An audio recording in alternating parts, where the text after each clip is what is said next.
Hello and welcome again. I'm Erin Taylor, one of the care coaches here with the High Desert ESD. And with us today, we have Michael and Krista Grinder. Michael is from MGA, and he will tell you a bit about Michael Grinder and Associates. And Krista is a fabulous teacher, and in her part-time, she works with Michael Grinder and Associates as well. So I'd like to go ahead and toss over and let them introduce themselves a little bit. And then we're going to talk a little bit today about, now that we're working from home often, and some of us are now teaching from home, work is invading our home all over the place. And what are some tips about that? Michael and Krista, I kick it off to you. Thank you, thank you, thank you. Just thank you for being an educator. It's so important for you to know that you have support out here, you have admirers and fans. We want you to stay in education, and it's not going to be an easy road to hoe this particular year, but stay with it. The kids, the community need you.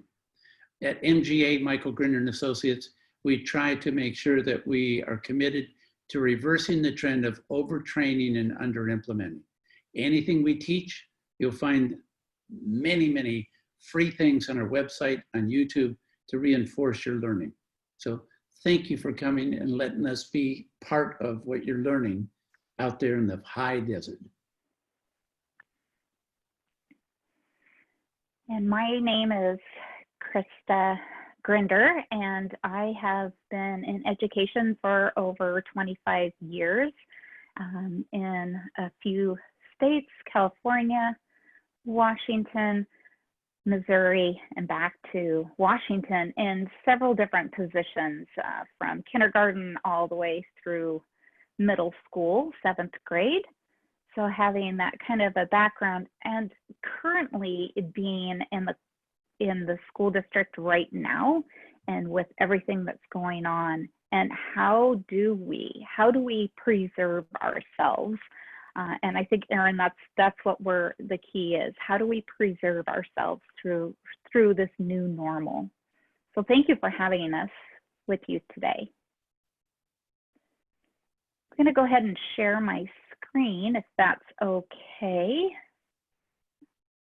And we're going to show you some visuals of what we're talking about.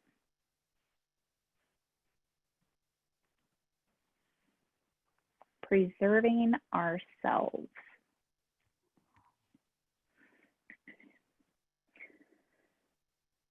Normally, the teacher seasonal energy starts off like we are full. We are so ready to get back in and teach, and like we've just been, my feeling is, if I'm not excited for the first day of school, it's time for me to retire, because that is the gusto. We get to meet our students, we get to create new relationships, all of those exciting things happen. So our battery is fully charged. What's happening right now is that we've been in a change or a break in the season. This season, this beginning of the school year, is not like no other school year. Yeah. Our battery, which is normally super full, might not be fully charged this year. And we're gonna just tap into, well, what can we do then? If we start off the school year in September with a fully charged battery, it comes June and that battery has depleted. It happens to all of us. What we want to do is we want to look at our calendar, realize this is not a normal September. This is not a normal beginning of the school year. And take that deep breath and say, it's kind of like putting your arms out, what's in my control? And release that deep breath, and what's out of my control. Just by doing that physical act. And if you have a Post-it note nearby, we want you to take a Post-it note out and write a message to yourself and then have a couple extra for later on. This is so important. Providing yourself grace. Having this post-it note or whatever message gets you to breathe low, take that deep breath and say, "Whew, this is out of my control. What's the best thing I can do in this situation?" And this is going to help so much. It's right here by my computer every morning. I take that deep breath looking at that post-it note. That's what we need to realize. The calendar year is like no other calendar year. Krista, can I show this one? Yes. Okay. If you would, I came across this and I went, oh man, this has to be on billboard somewhere. And it goes like this. Krista, you want to read it if you can? And, oh, sorry, it's so small for me. Here we go. An abnormal reaction to an abnormal situation is normal. Come on, folks. You know, right now we have so many parents out there that are saying, how do these teachers do this? I mean, we should be passing bond levies right now. We are such stars in the parents' eyes. And of course, in our eyes, we're going, I'm not as competent as I was 6 months ago. Stay with it. You'll be okay. So now we're going to show you how to set up at least 4 things you can control that will help you. First thing, get good sleep. Get good sleep. Take your time. Make sure that when you're ready to go to bed, have some kind of a break of the routines. For me, I try to find something that I read or see on my computer or on the TV screen that's funny. I gotta laugh. I gotta laugh. Then I can sleep. Second thing that I have within my control is gonna be careful of what I eat. Come on. We know that we have to be in shape for this unusual abnormal season. So we've got to provide our own sanity and provide it with each other as we go along. Those are the first 2. Now we're going to switch over to Krista, and she's going to talk about the next piece that is in our control. And for a lot of people, they say this is the most bang for your buck. Exercise. If we can schedule, looking at that calendar, if you can schedule a half an hour every day or every other day, and look, hey, we're human. We have so many things we're juggling and so many hats we're wearing that we need to be realistic as well. So maybe it's 20 minutes, maybe not. But if you can get a little bit of exercise in every day, this sounds silly. I'm going to share this, MG. Some people might find this funny. But every hour, my watch goes off and says, you need to stand if I haven't been standing. And I'm like, okay, I think I am going to run in place for just the count of 100. I run in place for a count of 100, or every time I have to use the facility, I run in place for the count of 100. If I don't do that, by the end of the day, I'm like, oh, I mean, I like melt because I haven't kept my energy up. And exercise does that. It gives you so many benefits. So even if it's little snippets, keep maintaining the exercise. Is going to help with your sleeping and your eating. So that's why it's the most bang for your buck.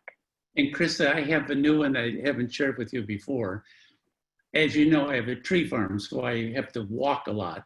And what I do is I have a 10-pound weight by the back door. When I go out to the far shed, I take it with me, and all I do is walk across the lawn, the field, and all I do this, and it takes me maybe 4 or 5 minutes to get there. When I come back, switch the other hand. So I know I want to spend 30 minutes 3 times a day, 3 times a week minimum, but I've got to build in small little things. So come on, folks, figure out how to cheat. You would know it as a teacher as sponge time, sponge physical time, and it'll make a nice difference. Thank you, Krista. Thank you. Why are we saying these different things? These different things, as you can see the picture of the balance. How do we balance ourselves out with our students? And that's what we are producing, not only the energy for ourselves, but if we have energy, if we're balanced with our energy, when we are delivering our content, when we're delivering our message, that energy, it's contagious. And it comes through the screen, even electronically. Sometimes we're off balance from our students. So how do we balance that out? And how do we become contagious enough to bring them with us? How do we build that energy, even if it's small snippets like MG was saying with his weight, or I was saying with running to the facility, whatever it is, how do you build it in? Because look, time, you only have a certain amount of time every day. You can't change time, but what you do with your time, you can.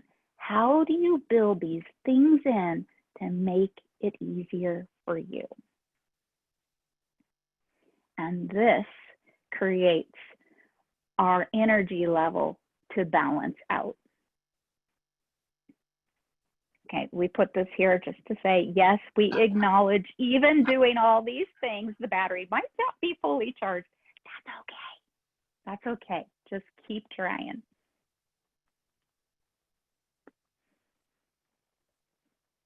Why do we have this calendar up? The calendar is to remind you to pace yourself. Pace yourself with grace. This is a whole different ball game. No other year has been like this year. So congratulations. You have just started a year like no other. And for some of you out there, this is your first year. So you're saying, this is all I know. Pace yourself through your calendar. You know, Krista, the people, they start off thinking that they're going to do a sprint between now and their first vacation, which would be Thanksgiving. And it's not like it switches to being from a marathon to a sprint. It's that they keep putting hurdles up in our way. So we're now doing track and field. So we're not going to be able to predict what the year is going to be like. So please, anytime something is new, you have a responsibility to put in the effort, not necessarily get the results, because it won't be entirely up to you. Give yourself grace. Now, we mean by this the Hebrew word, which means unmerited favor. You don't earn it, you just get it. There's a difference. Give yourself grace.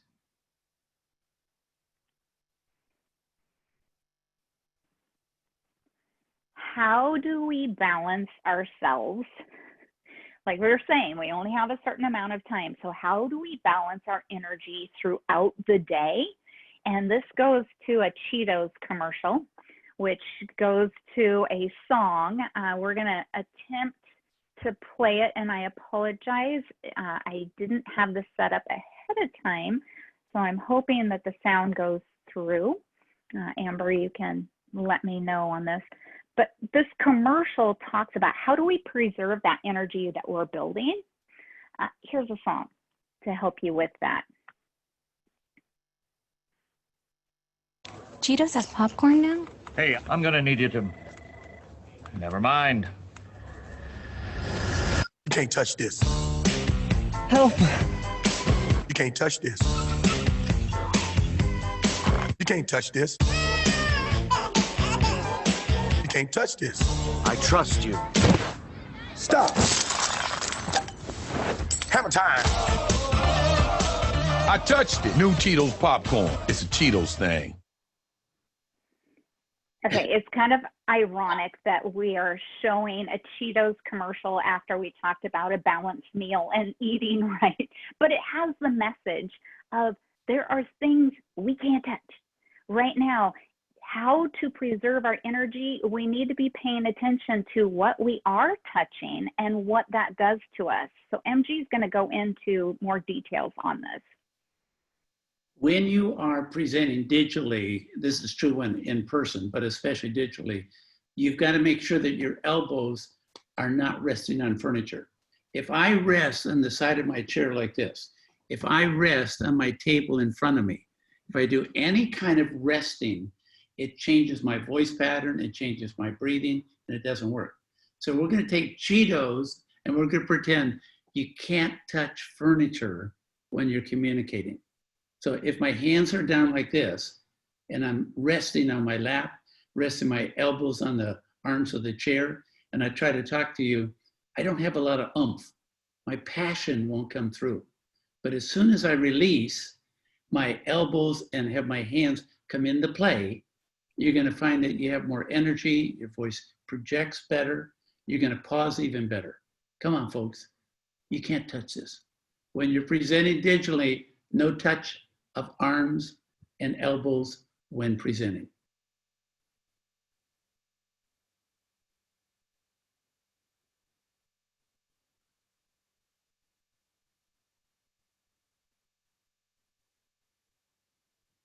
When you do touch things, for instance, have all the weight on one side of your body, you literally get more in touch with your emotions. It's called being associated. And if you're having a tough time communicating whatever it is, you don't want to be aware of that. You want to continue to do your responsibility of making that effort to come across well. So if you could, be upright. If you can, maybe find a chair that doesn't have arms. Stay away from being associated. In touch with your feelings until after you're off. And you're going to find that when you're associated, you know when you're drained. If you're disassociated, you're not as likely to know. So disassociate whenever something is important. I'll give you a quick example. As a grandparent, when I change children's diapers, I do not want to be associated. It smells too bad. So a little cologne right next to the changing station makes me disassociated from the smell. As soon as I finish the baby, I now want to become associated again. Being associated, disassociated, you do it all the time. Just do it artistically.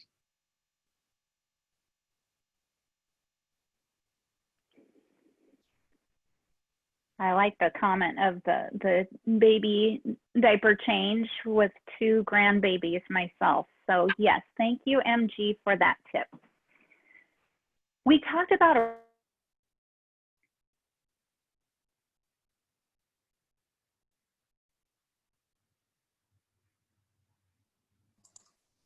Well, uh-oh. You'll get it, Amber. You'll get it, Amber.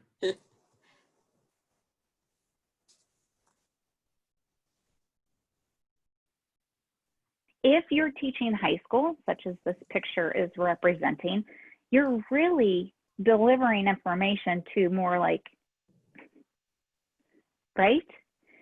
Anytime there's a break in routine, in a normal school year, it's called December.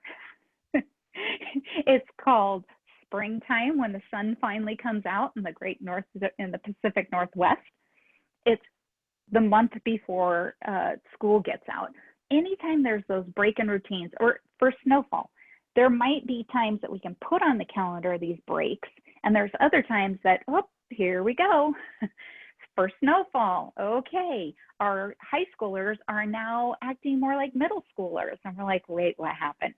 That's normal.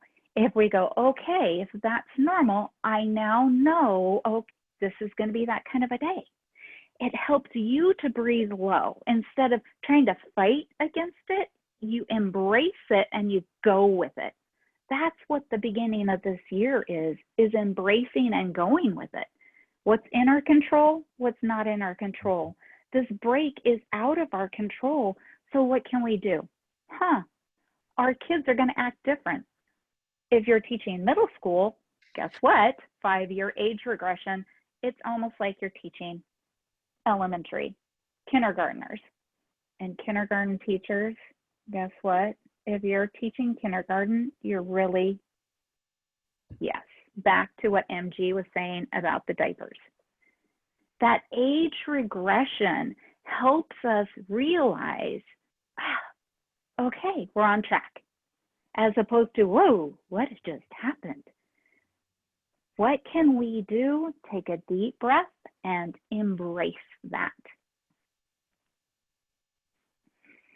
As we embrace it, what can we do to decontaminate? And this is a question that Aaron asked us at the very beginning.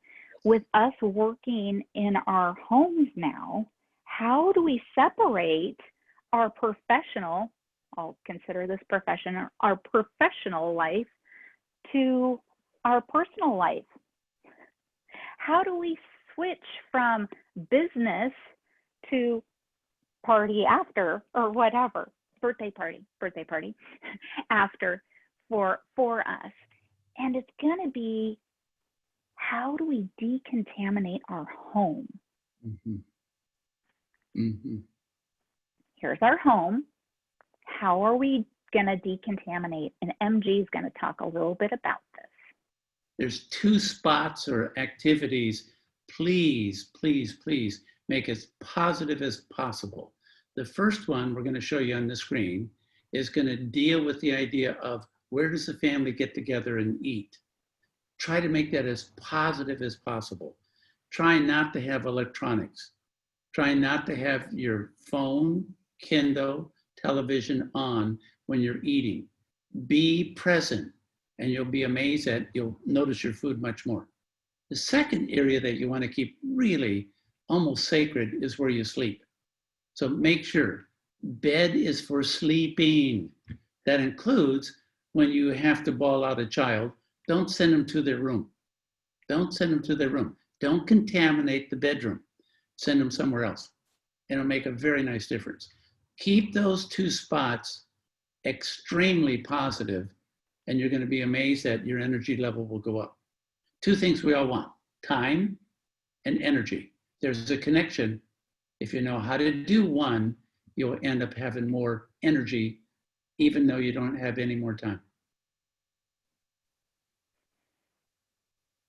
So how do we preserve our home if we have to be working from home? And at our school district, just read a couple emails. There were our teachers right now, we can either present from home or we can go into the classroom and present our distance learning from the classroom. You'd be amazed at how many teachers, even with young ones at home, are choosing to go into the classroom. Why? Because then they can separate their profession, as we talked about, their profession from their personal life. It used to be that we would pick up our bag to go home, and this bag represented our work, and we would pick it up, pack it up, it would go with us. It's packing it up. How do we close out our day? If it's throughout our home, if we're presenting from all over our home, now our home becomes our classroom. There's no separation. How can you separate? Now, I have the benefit of my children have grown and moved out. So this is my youngest son's bedroom, or used to be his bedroom. It's a very nice office space, but not all of us have that. How can we separate, even if it is the dining room table? You eat at this dining room table, you also work at the dining room table. There are tips for that. One is sit in a different location at the table. That's going to set up that whole different feel of, when I'm sitting here, I'm in my professional state. When I'm sitting here, I'm in my family state. Just by moving that location, locations have memory, and we're going to show you a little snippet of that in a little bit. Another thing that you can do is, let's just say that this chair is used for multi-purpose. I can physically change this chair. When this blanket goes over the chair, it's like you're arriving at work with your bag.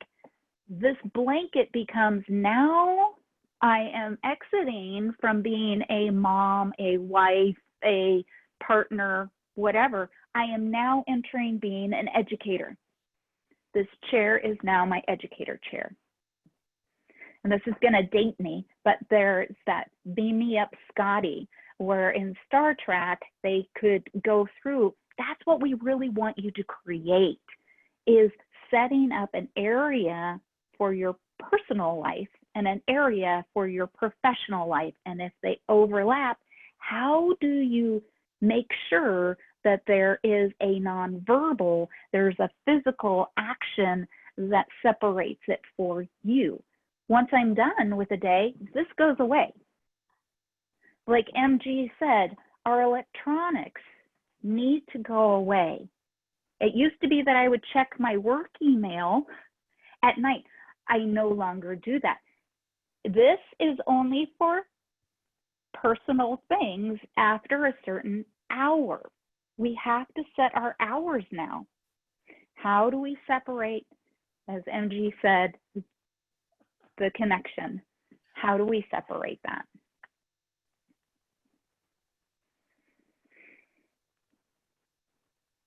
Location has memory. MG, you want to say the little story of I lost my car keys? That's right. That's right. If you really think about it, when you go, I lost my car keys, how do you figure out where you put them? Well, there's three different ways. One is you can say, I'm highly visual, and I know that I always use a routine and it's not there. So you open up your purse, nope, not there. Open your purse, nope, not there. That's one way. You can go auditory and go, keys, keys, where are you? And several years ago, about 10 years ago, they actually bought and sold little connections that you could put on your key ring that if you called out, much like we now do with little towers of speakers, you could call out and it would answer. Or you can be kinesthetic, just run all over the house looking for it. Stay with routines as much as possible. Don't run. Don't run. Make sure you always put keys here as much as possible. Now, if you do the routines and you still can't find them, try to go back to the last location you were in when you had the keys, and that will tend to help you remember. Light bulb goes off, now you're okay. So if I may, use keys as a metaphor for all of your life. Come on, you've got to set boundaries in terms of me as a professional and me as a person. There's got to be a part of that home where you get to be you. Number one, take anything that's responsible and cover it up. If you have to put it in a briefcase, if you have to put it in a closet, if you have to put a towel over it, cover it up. So when you are sitting there relaxing, you don't see it. And this is true, talking about our social, emotional, and equity, equality. How do we bring in our students? Because our students are coming from different home lives as well. And how do we make sure that they feel like they're decontaminating from maybe their family into the classroom? And one way to do that is if you have the platform to be able to have virtual backgrounds, if you introduce that to your classroom, and let's say that your classroom comes up with a theme that each student creates their theme of background, they put that on. That separates what's going on at home visually to what's going on the screen. And that helps protect some of our students. I know some of the students that are coming on and joining in my school district, they didn't want to turn on their camera because they didn't want to show what's going on in their home. And the teacher switched and said, hey, we're going to create virtual backgrounds. And the theme for this week is going to be, and it actually became a fun thing that the kids would create, and it might be by month, it might be for the whole year. What is the theme of the community coming together, and what theme can they put so that it's that decontamination for their representation as well? So just wanted to mention that. Well, Chris is getting ready for the next one. your new bulletin boards are going to be your background. You're not in your classroom. Your new bulletin boards are the students' backgrounds. As we've been talking about how to be associated, and now we were saying how to be disassociated, as MG talked about changing those diapers. There are times we totally want to be associated and in the moment, and other times we want to be disassociated as we are having to do certain things. I don't know about you, but in terms of associated and disassociated, I want to be associated as I am eating my dessert. I want to fully embrace that. Because I'm limiting myself as to how much I'm eating as this COVID pounds have been stacking on, I want to be associated with my 3 bites. Because if I'm disassociated, it's gone and I'm like, oh, nope, I need more because I didn't taste it. I did taste it, but I wasn't associated as I was tasting it. That's just one example. But what in your life are moments that you want to be associated, and how do you create that? And what are times that you want to be disassociated, and how do you create that? Well, it's been our pleasure to share with you the whole area of nonverbals, being at home. And if I may, as a fitting joke at the end, on my calendar, I was supposed to be in Australia right now. I was supposed to be working for school districts up in the Darwin area. And most of you will know that the most iconic thing about Sydney, Australia, is their opera house. So we want to end on somewhat of a joke to help your humor and your sanity. This is what I thought I was going to be doing. And this is basically what I am doing. I'm doing dishes. I'm doing dishes. So folks, keep your sense of humor. And if I may, just, Aaron, thank you for letting us join you and your educators up in the high desert and see if we can offer some hints that will help them. Thank you so much, Michael and Krista, for giving us your time today. We really appreciate it. And I know there's some teachers out there that are going to be very thankful for these tips. Thank you all for giving us your time and for checking us out. Please, again, if you have an opportunity, visit the Michael Grinder website. And need to find out more about what we're doing in the region, check us out at www.cultureofcareoregon.org. Thank you and have a great day.